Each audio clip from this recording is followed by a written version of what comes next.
Hey guys, it's Rex, and this is She Love Alchemy. And today we're talking about dishonest harmony. Now, let me break it down what dishonest harmony even is. This is when things look peaceful, but they feel off. You know the vibe where it's like everyone's laughing, smiling, you know, everybody's communicating in the group, but there's like this unspoken lie in the room, right? There's this elephant. Everybody knows about this elephant. Everybody sees the elephant, and we all walk around the elephant. Everybody sees the behavior, and everybody just agreed not to say a thing. That is dishonest harmony. It's not peace. It's when the group decides to lie, but like politely. Dishonest harmony is when there's like a group that prioritizes emotional comfort over emotional truth. It's when you have that one person in a group that lies, manipulates. They have zero accountability. And it's kind of harmful to others. And the group knows, but everybody silently agrees to not address it. Everybody agrees to protect the illusion of peace. And it's not because it's right, it's because it's easier. And by the way, this isn't just like conflict avoidance. This is like collective dishonesty dressed up as maturity. For example, like, hey, you're mean. Actually, a lot of us don't like coming to you with our feelings. A lot of us don't like pointing things out to you because you get very aggressive and defensive, and it feels like nobody can tell you anything, right? We keep ignoring the elephant in the room. And what can happen in these situations is that, like, if there becomes this unspoken agreement, like, we all ignore the fact that grandma's low key evil. When she says like racist, homophobic, conflicting things, we all just kind of keep shuffling around the room. Or we kind of just ignore it and keep the peace. And it's like, that's how she is. And like, don't get me wrong, I get it. Grandma 90, like, I'm not about to go back and forth with her. But like, grandma's 62, grandma's young. And the whole family has agreed that it's just easier to ignore that because that's your mama. You gotta love her. It's just how your mama is. That's how your mama is. Now, I promised myself I would not go on a rant on this episode because this is just a quick check-in. But I do want to say one quick thing, especially for people that might be struggling with that, especially when it comes to dishonest harmony, when it comes to family. When you learn that very early on, that there's people in your life who you just continue this dishonest harmony around, right? You all agree to ignore the elephant in the room when it comes to them. We all just like ignore it for the sake of peace. Um, a lot of times you carry that with you as an adult. A lot of times you end up in friendships or relationships with people who literally set your nervous system aflame on fire, and you just kind of like tiptoe around it. You kind of like don't end the friendship. You kind of like stay in the relationship, even though there's like a lot of things you just don't address because they're so sensitive and they're so reactive and they can be so destructive, and it just doesn't seem worth it. It doesn't seem worth the peace when you can just kind of ignore it. Those are the very same reasons that end up having us walking to go sit on somebody's couch. Talk about I never feel calm. Why? And again, I'm not gonna get my horse about this, but I do want to say, especially for those of us who are raising little people, when the little people are raising see us do that, we normalize that for them. We normalize the tiptoeing around negative interactions for the sake of keeping peace at the cost of self. And while that's not how it is all the times, for some of us, we might not address it. We might do something like silently ice them out when they say, hey, how come no one invited me out with them on Saturday? We make up excuses and go, oh, well, because, we just figured you were so busy. Da, da, da, da, da. And then sit there and we all as a group tell ourselves, well, we're being the good guys because we're not hurting their feelings. You guys are collectively being dishonest because it feels like it holds the peace longer. But like, for who? And who wants to sit around operating this? This can show up in a lot of different dynamics. Like, for example, in families, especially families tend to be really good at like dishonest harmony Olympics, right? This is that, that's just how mom is. This is that, don't bring that up. It's going to start something. This is that, look, how your brother gets. Just ignore it. But there's things that makes it so that like people don't like coming around. It's things so that people are like, I don't want to introduce people to our dynamic because it's so dysfunctional and I don't want to have to tell them all the rules about how to operate it. We sacrifice the truth and then just expect everyone to deal with discomfort. So the family can like maintain its peace, but it's always at a cost. Usually one person becomes the designated problem, uh, or one person becomes the untouchable. And everybody else has to learn how to become emotionally fluent in pretending. And no one heals. Everyone just organizes themselves around the lie. And the thing with families is a lot of times we don't realize this until we go out and we experience other people's families, or maybe we bring somebody else into our family and they start looking around and going, wait, what? And now it feels uncomfortable, right? We are like, "Yeah, I don't want them too much in my family business. I don't want them interacting." We tell ourselves things like, well, because, they do things differently and, this is just how it runs. And let's be clear, dishonest harmony can also be present in the workplace, right? I mean, if we look at it, I think there's some of that going on in our politics right now. It's definitely something that you can see in work dynamics where basically like the piece is held together with duct tape and fear and like vibes instead of the truth. It looks calm until you really pay attention. And in these dynamics, you normally see things like silence being rewarded more than honesty. Like everybody knows there's corruption happening, but a lot of people keep their head down. They don't question really questionable things, really questionable decisions, and people avoid naming the problems. And those are the people that are promoted as team players. Meanwhile, anyone who asks clarifying questions gets labeled difficult. Harmony is measured by how quiet the room is and not how healthy it is. The environment feels almost conflict avoidant and it's masqueraded as professionalism. There's like this unspoken rule around emotional neutrality, and people act like it equals maturity. Disagreement is treated as like a personal flaw rather than a normal part of collaboration. So then the workplace starts to feel like passive. And there's all this passive compliance over productive tension, which can be good. But no, everybody smiles. I have definitely seen this in the workplace. My main point is in the offices, this can definitely happen. Problems are softened until they're unrecognizable.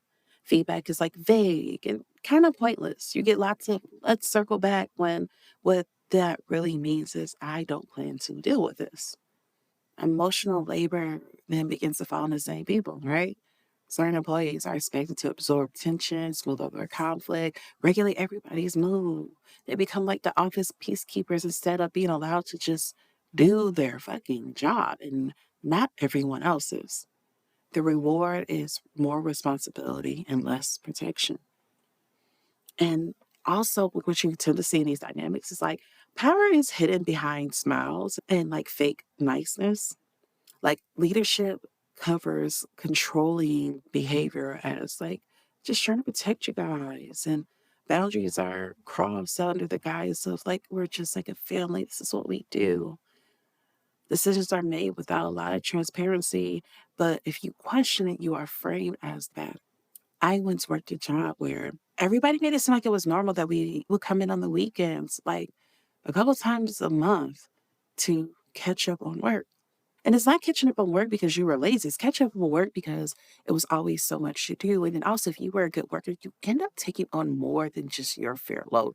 You end up getting sort of things transferred to you that originally belonged to other people because they just weren't doing the job right.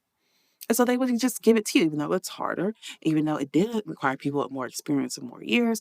And yet And the culture there was just like normalized that you would come on the weekend and you would see a couple of your other coworkers there.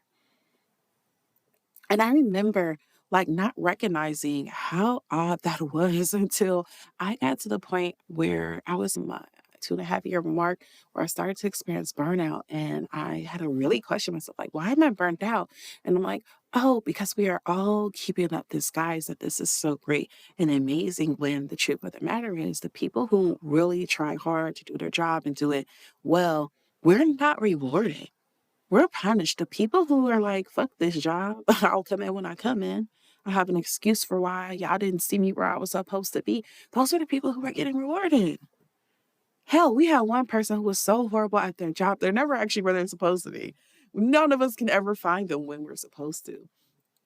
And that was a regular thing. People saying that they seen this person everywhere but where they were supposed to be. In the middle of the day, at 10 a.m. in the morning, at 2 p.m. in the afternoon. They were never where they were supposed to be.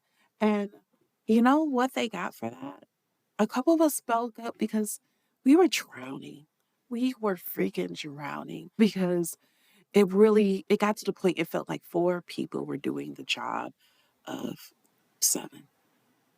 And we just kept being told they were working on it, working on it, working on it. And you know what this person got? They got to stay on the teams and they had a stern talking to, and their office got moved to a location where nobody else goes and nobody would know if they're there or not. That's what they got. Last I heard, that person still at that job. The rest of us don't moved on. And all it led to is all the good workers eventually leaving, all the good workers getting burned out. All the good workers getting burned out, our quality of work declining, and then us eventually leaving. And when we brought up too much of like, hey, this is unfair. And why is it that only some of us have to do work? Why is it that some of us are the backbone and the other ones of us are dead weight? It was kind of like, hush, hush, don't worry, we got this, we got this. Now change the subject. The calmness in the environment started to depend on suppression. Suppression of your instincts, suppressions of ideas, and definitely suppression of the fact that you are uncomfortable because the environment's calmness depends on suppression. When dishonest harmony is happening at the workplace, there's suppression of your instincts, there's suppression of your ideas, there's suppression of the talk around being uncomfortable. And the moment someone questions, the moment someone asks the truth, it is seen as a threat, even if you're reacting to an already unhealthy system. Dishonest harmony in the workplace is when everybody feels tense, but no one's really allowed to say why. And this goes back to what we were talking about with families and with friends and with partnerships. There's this discomfort and this kind of avoidance of wanting to name it because this is the role we play. We all ignore it. But like, maybe ask yourself, why does this make me so uncomfortable? In friendships, dishonesty harmony looks like letting someone constantly cross barriers because they're going through a lot. This looks like watching someone mistreat their partner and like pretending you don't see it. This looks like group chats where everyone vents privately, but publicly we all smile and we're like, yeah, girl, go you. And there's little side checks going on in the background. And this is how resentment grows. Because the thing is, when you are in these dynamics, honesty is disruptive because everyone else has been so invested in this lie. And it feels hard to get out of because a lot of times, especially in like groups of friends, it feels like we all at some point, whether willingly or unwillingly, agree to like, this is what we're going to do. So when you're the first person to be like, yeah, I don't want to do this, it feels really, really disruptive. It feels like, am I betraying the group? Because I mean, this is how it always was. And I too once fell in line. I know myself, I went through something like this where I did let someone cross a couple of boundaries because they were going through a lot. And here's the thing, I don't believe this person realized they were crossing boundaries. I don't think they were purposely trying to cross boundaries. And the thing is, a couple of times it really didn't bother me at first. I was like, they're going through a lot. And you know what, if I'm being honest, it's not so much boundaries as much as it was they were doing things that I think was like frustrating. and was like a change. And I'm going to be 100% honest with you guys. Also, I think the biggest thing of it is when I really sit back and I look at that situation, I realize I had did a lot of changing. Last year was a huge year of change for me. And it's so funny because I was recently talking to someone in my life and I had said to them like, "Oh, I'm just so ready for movement in my life. I feel like I've been like on pause in certain areas." And I was like, "And I'm so tired. I'm doing all this work and I feel so frustrated because it feels like I'm on pause." And I had to remind me, like, no, you actually had a huge year last year. You had a lot of things happen. Not necessarily good, but you had a lot of things. What do you mean, pause? Like you last year was a lot of moving parts for you. And I had to realize, like, oh crap, you're right. And I bring that up to say, like, I had a particular friendship where I think both of us changed, but I changed in the sense of like what things I could tolerate. I changed hugely and what things I felt comfortable in, what things I felt like was worth dealing with. I changed in things that mattered to me, things that I felt was worth it, and things I no longer thought was worth it. And so I had a friendship where they were going through a lot, and I was also changing on things that mattered to me. And I felt like I also participated in this honest harmony, right? Because there was a notice certain changes, and we were just kind of like, they're going through a lot. It's fine. And we kind of ignored it. And I think kind of just like backed up and kind of was like, oh, life's busy. That's why we're not calling as much. And that's why we're not trying to hang as much. And that's why we're not doing things. And then it got to a point that it got really uncomfortable for me because I recognized that I no longer cared for this friendship, right? And I did not know how to end it. And I felt really, really bad because I felt like I don't want to abandon this person. But also I recognized like I cannot talk to them. I don't enjoy conversations.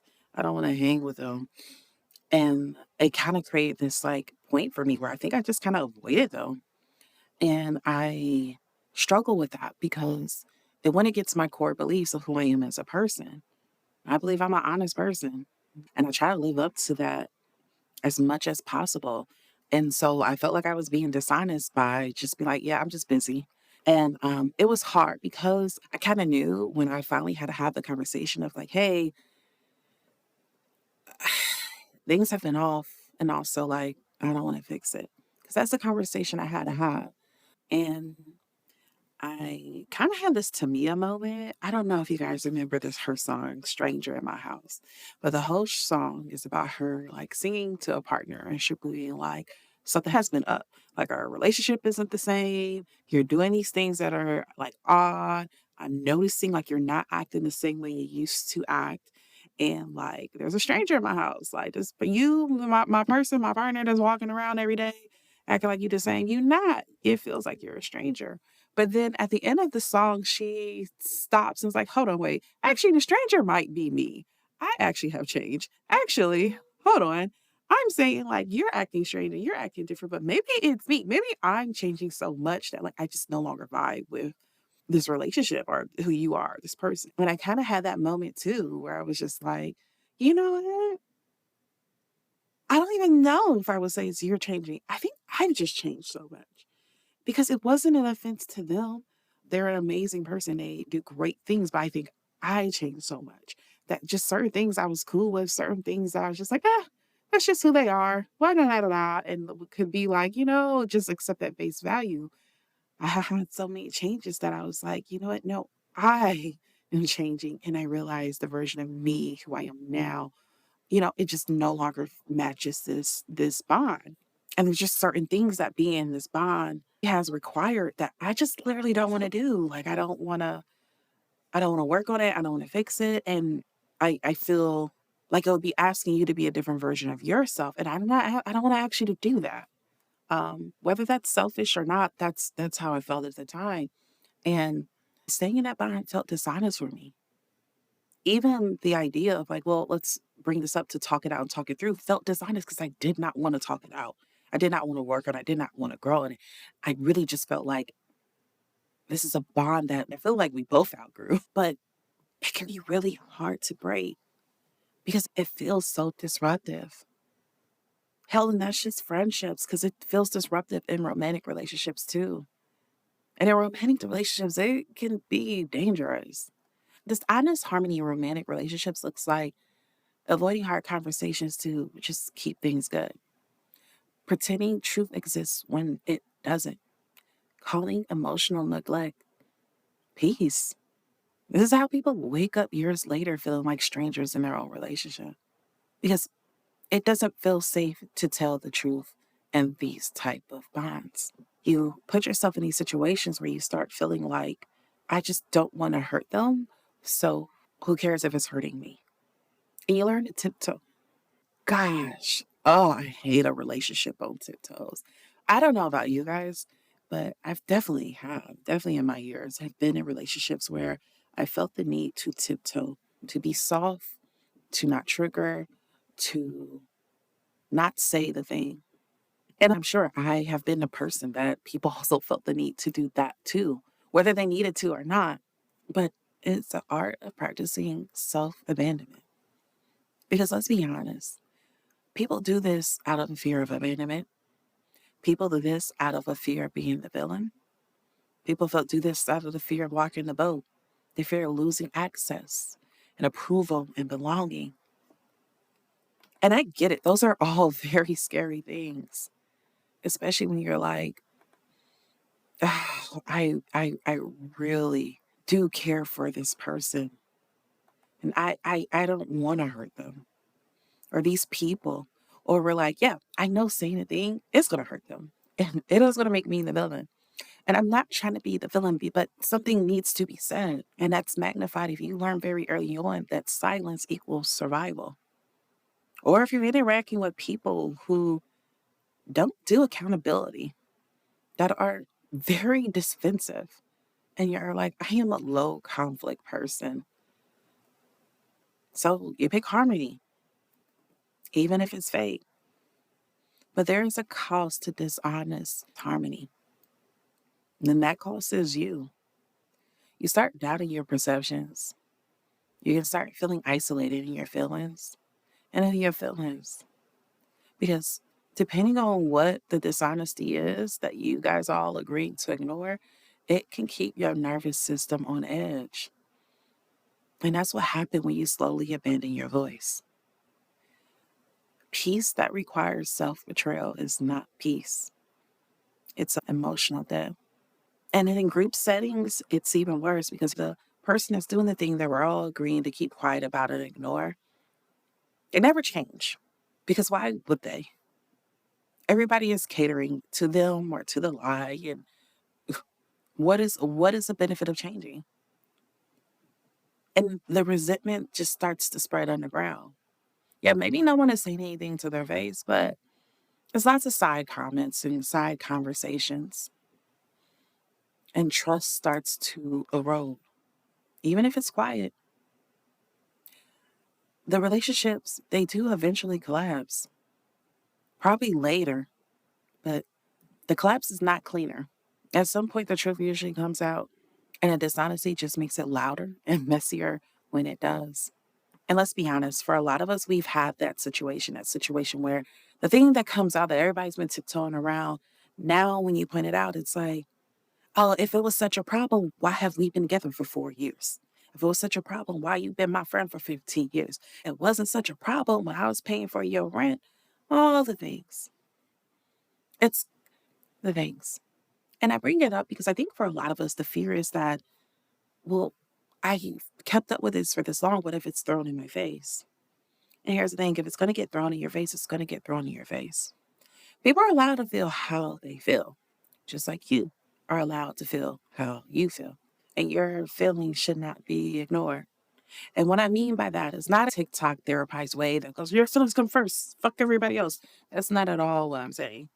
But what I am saying is that any relationship that requires you to ignore something that feels off and unbelonging to you is stagnant energy.